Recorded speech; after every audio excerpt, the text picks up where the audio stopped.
헌법유린 이제 그만 전국 6,000명 애국교수 모임 재연절 기념세미나 이 시대 참 지식인 조성환 교수가 역사와 국민에게 고발합니다. 헌법유린 주범인 문재인 악법 입법으로 의회 독재자 더불어민주 다수당 국회의원들, 법치주의 파괴한 김명수와 법조 폭군들, 선관위의 오만과 부패를 고발합니다. 애국민이라면 이 영상 시청과 전달로 자유를 지키고 나라를 구합시다. 할 말이 많고 할 말이 많다는 것은 그만큼 자칭 좌파라고 불리는 사람들, 권력을 잡았던 사람들이 헌법을 유린했고 국가를 배신했던 짓거리를 많이 했다는 뜻이 되기도 합니다. 오늘 아주 종합편으로 뭘 잘못했고 어떻게 해야 되는지를 종합을 해보고자 합니다. 오늘 시간이 예정된 것은 지금 3시 반인데 5시까지 하기로 되어 있습니다. 그런데 과연 이 1시간 반 동안에 90분 동안에 다 맞춰질지 그게 의문이 들기도 합니다. 뿐만 아니라 오늘 참석하신 여러 애국지사 여러분들께서도 하시고 싶은 말씀이 많으실 텐데 그 기회도 또 가지려면 시간이 더 많이 필요하겠다 하는 생각이 듭니다. 우선 시작하기 전에 좌장이 이런 역할을 하기 좀 부적절하지만 아까 내빈 소개에서 한두 분 빠진 분이 계셔서 좀 말씀드릴까 합니다. 자유소 포럼의 공동대표이신 정병용 박사님 감사합니다. 에포타임즈의 주봉기 대표 하셨습니까? 예. 손윤숙 대표님 오셨습니까? 이발스쿨의 손윤숙 대표님. 우리 하나 재단의 전사했던 송광주 대표님 모셨습니다.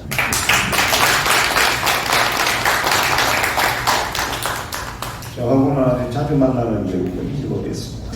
예. 다른 언론 신문연합의 우리 김영철 대표님. 요새 트러스 가디언 언론 신문을 해가지고 가짜뉴스를 이래서 엄청나게 열심히 하고 있습니다. 예. 그러면 발제와 토론 순서로 넘어가도록 하겠습니다. 먼저 경기대학교 정치전문대학원 원장을 역임하신 우리 정경호 공동대표 조성환 교수님이 우리는 모발한다. 헌법기관의 반헌법 범죄와 국가 파괴의 작태에 대한 모발장. 여기가 이제 모발을 하는 공론의 장입니다. 그래서 결론이 나면 우리 역사와 국민의 법정에 정식으로 모발, 그래서 기소를 하는, 공소를 하는 그런 절차를 밟게 될 것입니다. 조성환 교수님 부탁드립니다. 박수로 맞아주시기 바랍니다. 우리는 고발한다. 130년 전 프랑스 트로피스트에게 의구한 누명의 한국 최고의 일조라고 하는 지식인이 마지막까지 주장을 합니다. 누구하고 프랑스 대통령 펠릭스 에리오 대통령하고 거기에 나는 고발한다. 자큐즈라고 하는 부분에 이 시민과 지식인이 하나의 개별 사건에 대해서 내가 왜 당신이 저지른 역사적인 범죄에 침묵하고 있으면 나는 당신의 공범이 되고 나는 밤잠 못 이루고 억울하게 누명을 쓴 자유령에 징명해야 된다고 하는 글입니다. 제가 한번 읽어보겠습니다. 중간에 자료에 끝물로 약간 진하게입니다. 프랑스의 얼굴에는 지울 수 없는 오점이 생겼고 역사는 당신이 대통령일 때 그런 사회적 문제가 저지러졌다고 기억할 것입니다. 생각하고 저는 진실을 말하겠습니다. 왜냐하면 정식으로 재판을 담당한 사법부가 만천하에 진실을 밝히지 않는다면 제가 진실을 밝히겠다고 약속했기 때문입니다. 제 의무는 말을 하는 겁니다. 저는 역사의 공범자가 되고 싶지 않습니다. 오늘 대한민국 한 시민, 정경호의 공동대표인 조성환이 대한민국의 헌법기관이 사법부를 포함한 또 그 시대를 책임졌던 문재인을 주범으로 하는 위임된 공복들이 헌법 위에 올라타서 헌법을 무시하고 국가를 파괴하는데 한 시대를 보냈다고 공론과 시대의 법정에서 고발을 합니다. 그다음 이제 고발장을 하기 위해서 왜 우리가 고발해야 되는 이유를 첫 번째, 지금 오늘 2023년 7월 12일은 1948년 우리 건국헌법이, 우리가 제헌헌법이라고 그러죠. 대한민국의 건국헌법이 제정된 겁니다. 5일 있으면 그것이 백성이 아니라, 시민이 아니라 국민들한테 공포가 돼서 대한민국은 민주공화국으로, 자유민주공화국으로 오랫하게 객관적으로 완전한 국가로서 출발하게 됩니다. 그래서 그 대한민국의 제헌헌법은 사실은 몇 가지 이유로 굉장한 의미를 가지고 있습니다. 헌법을 공포할 때 이승만 대통령이 말씀을, 그때 그 당시 이승만 국회의장이 왕조의 백성이 아니라, 그 다음에 그 일제왕국의 식민이 아니라 이제는 오랫한 자율적인 국민이 됐다는 걸 선포합니다. 그래서 대한민국은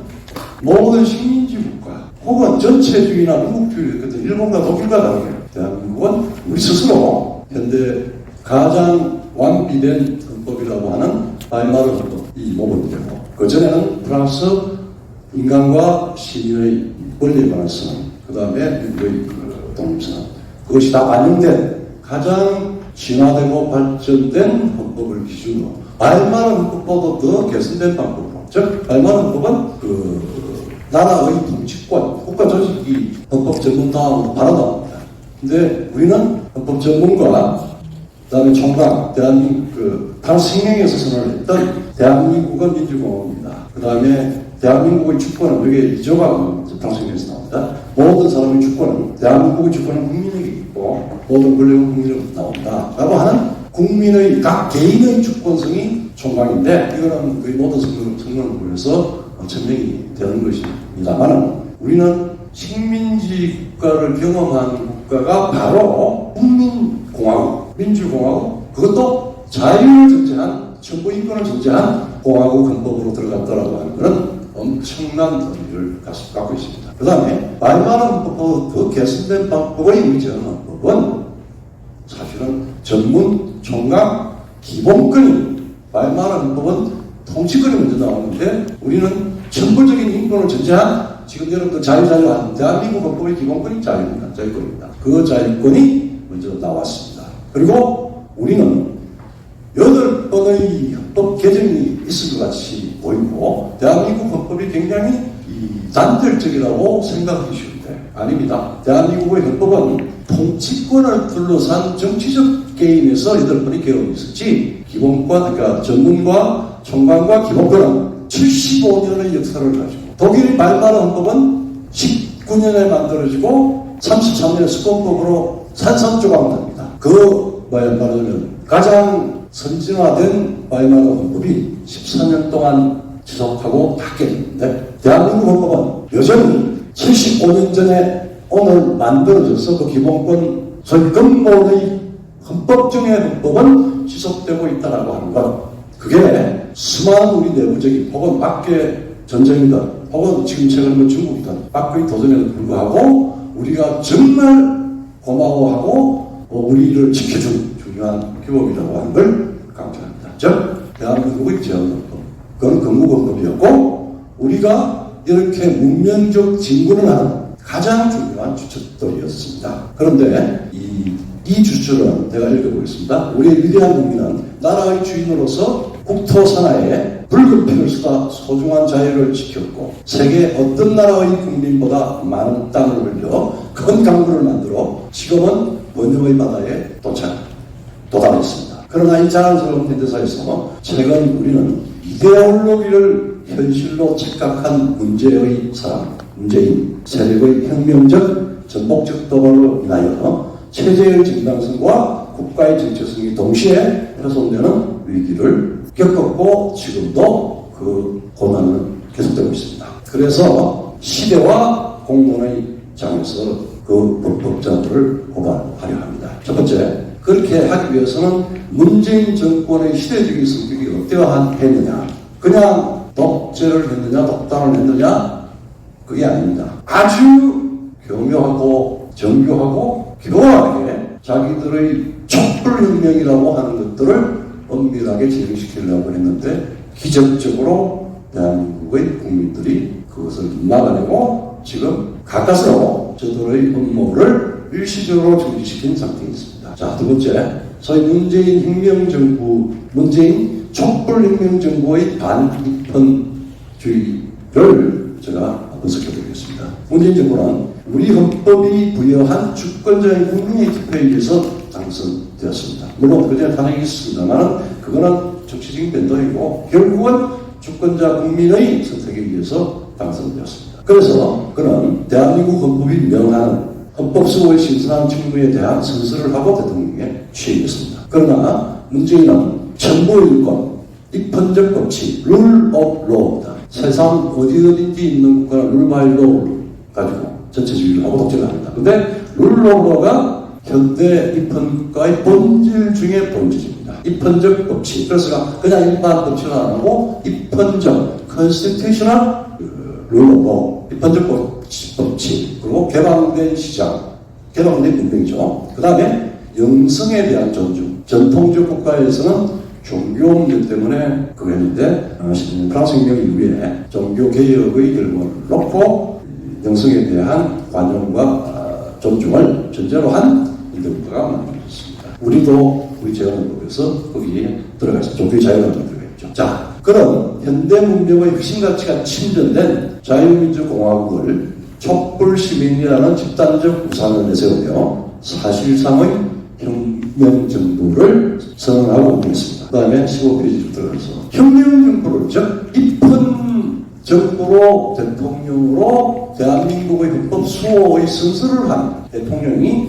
되자마자 촛불혁명정부를 선언하고 대한민국 문재인 정부, 대한민국의 문재인 정부 5개년 계획에서 문재인 촛불시민정부라고 이야기를 하고 혁명적 조치들을 자기들의 권력 운영의 원칙으로서 집어넣습니다.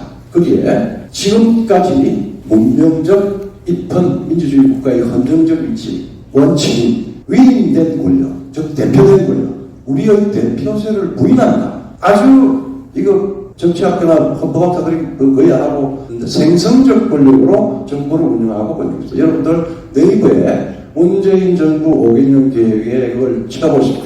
8페이지에 자기들이 규정한 권력의 개념 막 섞어놨습니다. 와, 말도 안 되는 소설 같은 것들을 섞어놓고 핵심은 지금부터의 권력은 생성적 권력이다. 근데 이게 데자뷰입니다. 이 생성적 권력은 그 밑입니다. 위임된 권력, 대표된 권력의 대의제가 아닌 레닌의 민주집정제, 히틀러의 영도자본, 그 다음에 제일 가까이 있겠죠. 북한의 수령론에서 유래한 전체주의 권력 개념으로 자기들의 이용해도 우리가 할 말이 없어요. 공표했는데 너들 그거 안 봤잖아. 그렇게 해서 문재인 대통령은 대한민국의 대통령이 아니라 혁명정부의 수령으로서 대한민국을 전복해서 없애버린, 즉 촛불시민정부 혹은 촛불혁명정부의 혁명의 대상은 대한민국 그 자체가 되어버렸습니다. 그래서 대한민국은 헌법이 유린되기 시작했습니다. 즉 이 사람들이 지금 여러분들 선거관리위원회에서 도저히 있을 수도 없는 외부 해킹에 주의를 하고 나오니까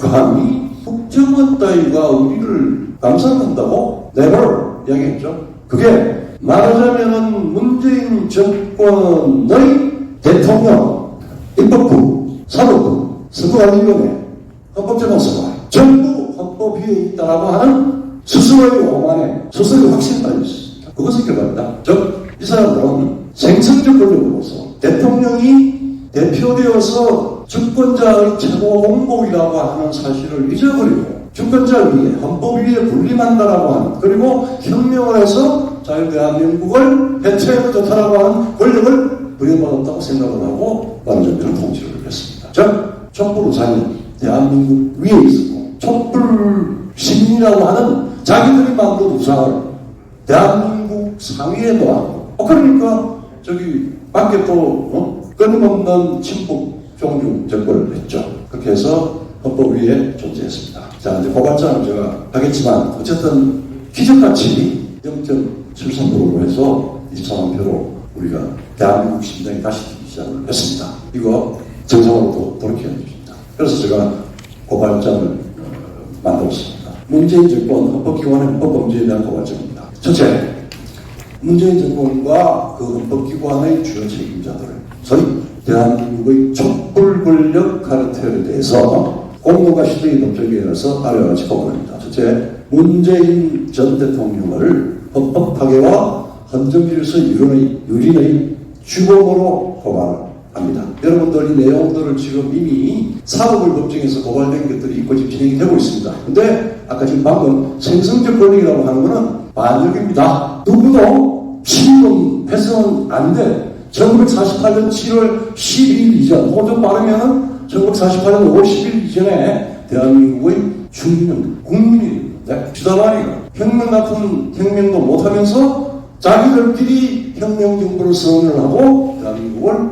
유린하고 헌법을 유린하고 대한민국을 깼습니다. 그러니까 시진핑이 앞에 가서 말도 못하고 국경대학 앞에서 중국은 큰 산이고 한국은 작은 봉우리이니 중국 목에 따르겠다라고 하는 반역적인 연설을 옛날 우리 조선 왕조의 조공관계에서도 대한민국 조선국왕은 청나라 황제 앞에 가서 조아리지 않았습니다. 황제 앞도 아니고 국경대학 학생 앞에 가서 중얼거리는 그런 정도의 반역을 하고서 지금 할 말이 많고 비굴한 일을 하고 있는데 이거 역사법적인 주범으로 고발을 받아야 되고 심판을 해야 되죠. 즉, 그 뒤에 내용을 쭉 이런 거 다 아는 이야기고 사실상의 국가 반역 행위를 저는 했다고 보고 공론장에서 고발하고 지금 진행되고 있는 사법적 고발은 엄정하게 해서 반역죄로 언도되기를 희망합니다. 그리고 그건 제 개인의 문제가 아니라 대한민국 많은 국민들, 즉 운명의 국민으로서 운명국가의 국민으로서 엄정하게 고발되어야 함을 그리고 사법적인 처리까지 받아야 됨을 따릅니다. 자, 이렇게 보니까 입법자가 사실은 대개는 선진국가의 의원, 집행권과 입법권이 분리가 되지 않는 의원대학제를 많이 쓰고 있습니다. 그래서 입법자가 사실은 행정권, 수상보다 위에 있을 수가 있어요. 근데 사실상 통치를 해야 국가는 위계적으로 존재하는 그러니까 명문과 법조의 관계에서 존재하기 때문에 민주주의라고 하는 편등적인 보편적인 요소와 자율적 면에서 잘 움직이는데 우리는 대통령제를 운영하고 있고 대통령제를 운영할 이유가 있었습니다. 분단이라든지 뭐 처음에는 우리가 의원대학교로 처음에 구성이 됐다가 마지막에 이승만 박사의 선택으로 대통령을 맡았죠. 입법자가 지금 우리 대한민국 국회가 가설무대 같은 정치의 가설무대 같은 것은 오래된 일이지만 지금같이 이렇게 타락하고 비로하고 공적 기능을 잃어버린 입법적인 기능을 잃어버린 적이 없습니다. 유사입법자라고 제가 부르겠습니다. 유사입법자 다수당 국회의원과 물론 집권당 국회의원들도 있습니다. 다수당 국회의원과 그 다음에 그걸 대표하는 국회의장을 의회독재라고 있지만 정당 독재입니다. 정당 독재에 의한 법치주의의 파괴자로 주권자 국민의 한 사람으로서 고발합니다. 그리고 문명을 진작해야 될 책임 있는 지식인으로서 고발합니다. 입법자는 대의민주주의 중추입니다. 사실은 근대국가의 가장 중요한 중추입니다. 입법이 집행을 앞섭니다. 그런데 문제는 사적 기관이 정당을 추구로 해서 되기 때문에 자칫 정당의 폐악질이 입법의 폐악질로 연결되면 국가는 타락하게 되죠. 그래서 이미 이 대통령의 하승에 대해서 촛불방정 정치의 견인을 발휘합니다. 즉 대한민국의 탄핵 사태, 헌정 정치의 파괴, 거기는 입법자 다수 300인, 요새 시중에는 300만의 헌법기관이라고 해요. 그래서 이 헌법기관이 아니라 사적인 당인으로서 역할을 하는 정당 독재라고 맹해야 하고 정당 독재로 대한민국의 입법을 망치고 있는 작자들은 문재인 주권보다도 지금 액티브하게 임기를 하고 있는 사람들은 더 나쁜 사람들입니다. 그래서 이 사람들은 정당 독재고 정확히 공적인 기능을 못하고 있다 그러면 조폭 독재의 다름 아닙니다. 지금 연일 하루가 다르게 일주일 단위로 왔다 갔다 하고 있는 사인의 보호를 방탄을 하기 위한 입법자들은 사실은 지금 그 뒤에 우리 윤 교수님 말씀을 드렸겠는데 국민적 저항권을 지금 우리 대한민국은 이미 탄핵 사태부터 지금까지 저항권이 발동되고 있습니다. 평균 나이 70대의 태극기가 매주 나와서 노인들이 말하자면 대한민국의 체제 붕괴를 막아내서 가까스로 자유민주 헌정을 회복할 수 있는 모멘텀을 잡은 순간입니다. 자, 지금 불체포 특권을 당군율의 인류사에서 볼 수 없는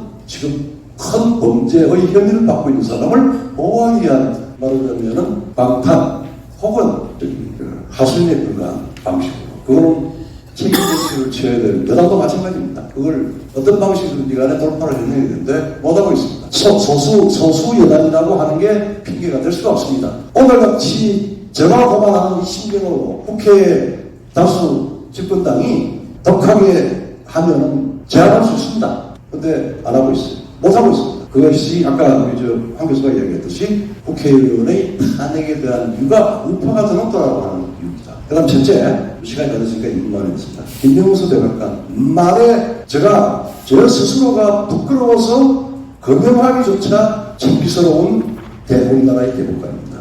몽테스키에가 현대국가를 구성할 때 권력 분립을 하고 균형과 견제를 지향하고 했을 때 주권자 국민의 투표, 주권적 행위에서도 독립된 방식으로 독립되고 그 다음에 자기 영혼에 따라서 재판하라고 하는 것은 재판부가 독립해서 최고의 양심을 완벽한 진리는 아니지만 전체 탕마에서 판정하는 걸 우리는 받아들이겠다라고 하는 약속이었습니다. 그런데 김영수 대법관은 권력의 노래적 개념을 쓰였죠. 그리고 법관은 절대 특정 조직이 창설되어서는 안 됩니다. 우리 한 30년 전에 하나의 측근으로 더 무섭게 우리 법연구회나 국제인권법연구회를 주도한 만든 사람을 수장으로 하고 완전히 니편 내편 정의가 패거리에 의해서 무리에 의해서 결정될 때 민주공화국은 사실은 고장납니다. 지금 대한민국은 고장난 시기나 마찬가지입니다. 그게 지금 대한민국의 권력 카르텔의 핵심적인 지시자 후원자는 대법관을 중심으로 그 잘난 대법관의 카르텔에 의해서 그 사람들에 의해서 민변 그 다음에 밖에 있는 정관예우 카르텔에 의해서 만들어진 시다반입니다. 옛말로 이야기하면 법률가는 에이전트였어요. 석이었습니다. 근데 그 석이들이 프랑스 혁명을 이유로 신부의 그 사람을 심판하는 그 절차 탄마를 하기 위해서 독립을 시키려고 양심을 따라 세웠는데 그렇습니다. 그리고 헌법재판소 선관위 저 원고를 읽으면 알 겁니다. 선거관리위원회 위원장과 위원들의 오만 부패를 고발합니다. 다 이미 우리 공동장에서 드러나 있습니다. 그리고 헌법재판, 정치재판, 그리고 지연재판하고 있습니다. 당장의 민주공화국의 사와 명과 사와 생이 갈리는 부분은 지연해서는 안 됩니다. 근데 쏙 빠져버립니다. 그래서 금수화법이 나왔고, 그래서 이상한 법률들이 소위 인과가 전도된 나는 21세기 들어서 가장 희한한 법률이 그저 심판이 헌법재판소에서 여성 재판관이 이야기합니다. 절차는 위법인데 그 결과는 위법이라 할 수 없다. 이거는 인간이 줘야 하는 가장 기본적인 이성을 법이 감히 인위적인 필요에 의한 법관이 또 뒤져보고 있습니다. 그 재판관은 어디에서 온 사람인지 인간이 아닌 것 같아요. 인이 잘못되면 원인이 잘못되면 결과가 잘못되는 순서는 몇천 년 동안의 인간 집단의 아주 일관된 어떤 상황에서도 변하지 않는 기본 원칙인데 법기술을 그렇게 장난을 한다 해요. 자, 한 지식인으로서 그 재판관에게 명합니다. 그대는 인간이 아닙니다. 그거는 사법을 논할 자격이 없습니다. 당장 사법에 나와서 역사 앞에서 사과하십시오. 자, 대한민국 헌법 이런 방식으로 위임되어서는 안 됩니다. 윤석열 대통령 선서에 66조에 대한민국을 헌법의 최고 수호자로서 역할을 다하겠다고 우리 국민 앞에서 선서를 납득했습니다. 윤석열 대통령은 모든 정당한 적법한 절차를 다 거쳐서 지금 6년 동안 벌어졌던 전 촛불 혁명적 망상에 부닥쳐서 입국 카르텔을 만들어서 국민을 약탈하는 저들을 역사의 법정에서 현실 정치와 사법의 법정에서 정확히 단죄해 주기를 부탁드립니다. 감사합니다.